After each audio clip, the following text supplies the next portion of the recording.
मंत्री शांता कुमार के बयान, जिसमें उन्होंने मद्रास हाई कोर्ट द्वारा चुनाव आयोग तथा अधिकारियों को लगाई गई फटकार को जन भावनाओं के अनुरूप कहा है, उसका स्वागत करते हुए कांग्रेस प्रदेश प्रवक्ता प्रेम कौशल ने कहा कि शांता कुमार के बयान में प्रधानमंत्री की प्रशंसा उनके बयान से मेल नहीं खाती, क्योंकि कोरोना महामारी की दूसरी लहर के लिए प्रधानमंत्री ने भी ताबड़तोड़ चुनावी सभाओं में हजारों लोगों की भीड़ को संबोधित कर देश का संवैधानिक मुखिया होने के बावजूद कोरोना प्रोटोकॉल की धज्जियां उड़ाई हैं और यहां तक कि पश्चिमी बंगाल में मतुआ समुदाय के वोटों को लुभाने की मंशा से कोरोना काल में बांग्लादेश तक की यात्रा कर डाली। प्रधानमंत्री ने देशवासियों की सेहत और सुरक्षा के बजाय भाजपा को सत्ता में लाने के लिए भारी जनसभाओं को संबोधित कर देशवासियों का मार्गदर्शन करने की बजाय उन्हें नियमों की उल्लंघना करने के लिए प्रोत्साहित किया है।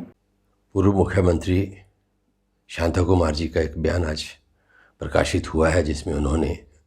मद्रास हाई कोर्ट द्वारा चुनाव आयोग और अधिकारियों को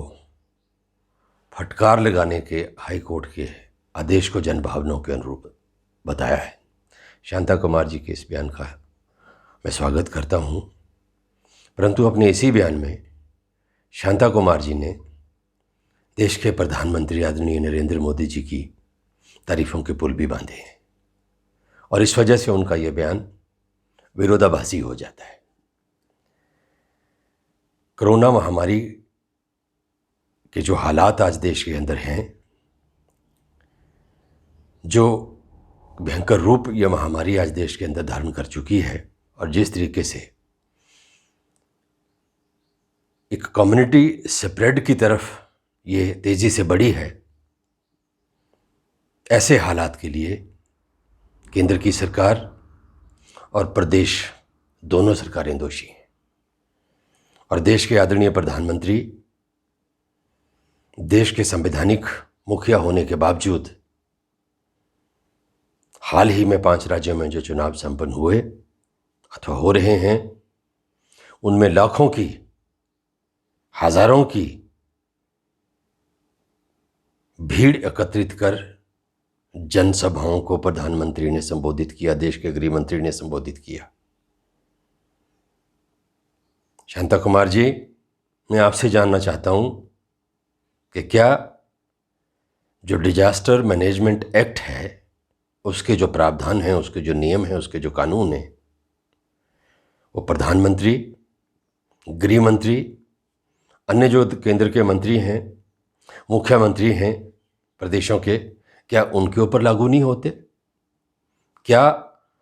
संवैधानिक पदों पर बैठे लोगों द्वारा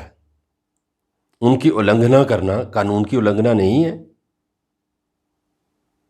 वास्तविकता ये है कि प्रधानमंत्री ने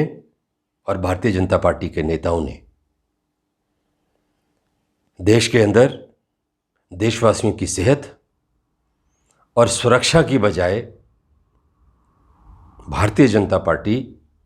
किस तरीके से चुनाव जीते, उस चुनाव अभियान को, उस चुनाव प्रचार को,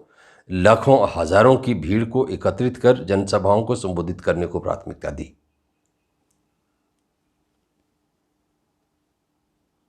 प्रधानमंत्री द्वारा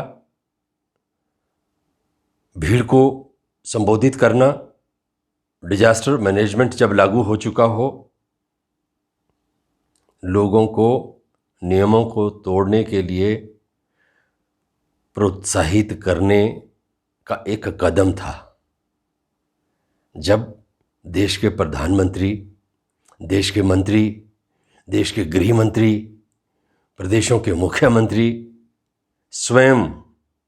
कोरोना प्रोटोकॉल की धज्जियां उड़ाएंगे, तो आप देशवासियों से किस चीज़ की उम्मीद कर सकते हैं? तो इसलिए आपका जो बयान है आंशिक रूप से सही है, परंतु जिस प्रकार से आपने प्रधानमंत्री की तारीफ़ की है, प्रशंसा की है, मैं समझता हूं कि वो उसके हकदार नहीं हैं। पश्चिमी बंगाल का चुनाव जीतने के लिए, वोट प्राप्त करने के लिए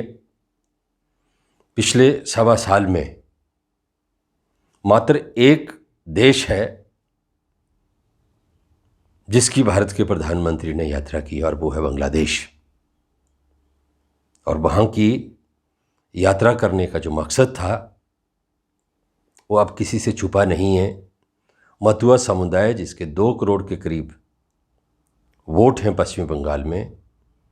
उस समुदाय को लुभाना और प्रभावित करना उद्देश्य प्रधानमंत्री को उस बांग्लादेश के दौरे का था। तो प्रधानमंत्री ने शुद्ध राजनीतिक आचरण किया है पूरे कोरोना काल के दौरान। इसलिए आपने जो प्रशंसा की है उसके वो पात्र नहीं हैं, और आप जैसे स्पष्टवादी नेता से समाज ये अपेक्षा करता है कि आप सही को सही और गलत को गलत कहें, जिसके लिए आपको जाना जाता है। हमीरपुर से ब्यूरो प्रमुख सुरेंद्र क्लोज की रिपोर्ट।